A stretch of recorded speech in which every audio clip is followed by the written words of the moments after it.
Hello mga guys, good afternoon. For today's video mga guys, andito po ako sa Sitio Midkiwan ng Barangay Bayanga ng Cagayan de Oro City mga guys. Ang ganda nitong lugar na to mga guys. Kung tingnan mo mga guys, sobrang napaka-green yung kapaligiran.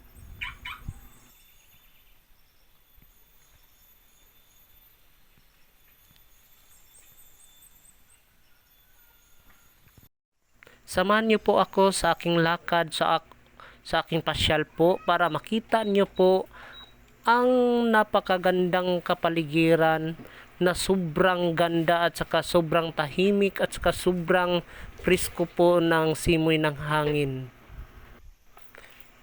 Upang makita nyo ang kabuuang view ng kapaligiran na ito,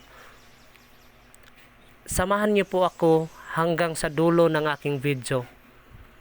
Sa sobrang ganda po ng kapaligiran ng environment, ako ay napababa ng aking sasakyan at saka kumuha ng video.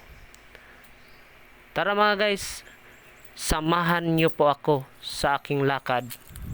At saka may kuweba pala sa unahan. Para makita nyo ang kuweba at saka masaksihan nyo ang napakaganda, tara samahan nyo po ako. Ipapakita ko sa inyo ang ganda ng kuwebang ito. At habang naglalakad ako patungong kuweba, dandahan ko namang nilakad yung kuweba kasi natatakot po ako baka may ahas sa mga damo o sa damuhan po. Kaya malapit na po ako mga guys. Ito, lapit na ako, puntahan. Saglit na, makakaabot na ako sa aking papatunguhan. Ito mga guys, nakita ko na ang kuweba po mga guys. So tuloy-tuloy lang ako sa paglakad hanggang maabutan ko talaga ito. Pero dahan-dahan lang kasi natatakot po ako baka may ahas sa damuhan po. O di kaya may nag-aabang sa akin na dragon sa loob ng kuweba. Kaya dandahan lang at saka maingat kasi hindi ko masyadong kabisadong lugar nito kung may pumasok na ba sa kuwebang ito or wala kasi hindi naman ako nag-cooperate sa mga residente na malapit sa lugar na ito. Ito mga guys, malapit na talaga akong makarating sa aking kapapatunguhan mga guys. Yan. Wow. Parang gate din ng bahay. Ang laki ng gate. Yan mga guys. Yan.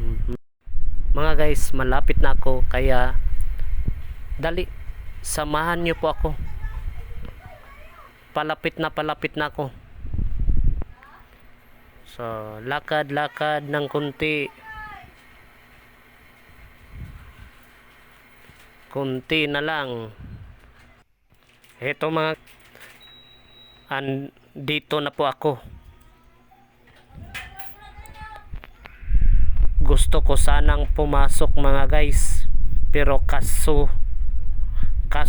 natatakot ako baka may maraking ahas po na andyan na nag-aabang sa akin. Isang lamoy lang ako, ubos ako lahat ng ahas pag andyan sa loob. Kaya ingat po. Ingat po, hindi na ako nagpapalapit o hindi na ako lumalapit. Kasi ang dilim-dilim po.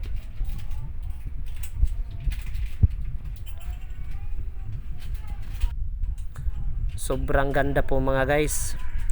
Kaya andito na po ako. Balik na lang po ako kasi natatakot po akong pumasok mga guys. Balik na lang ako. Samahan ako sa pagbalik mga guys. at saka naglalakad ako pabalik ng aking sasakyan kasi nagalit po ako, baka may dragon o may ahas na malaki doon sa loob kasi hindi ako nag-cooperate sa mga residente kung may tao bang pumasok dito mga guys. Kaya mga guys, bye mga guys, I love you all.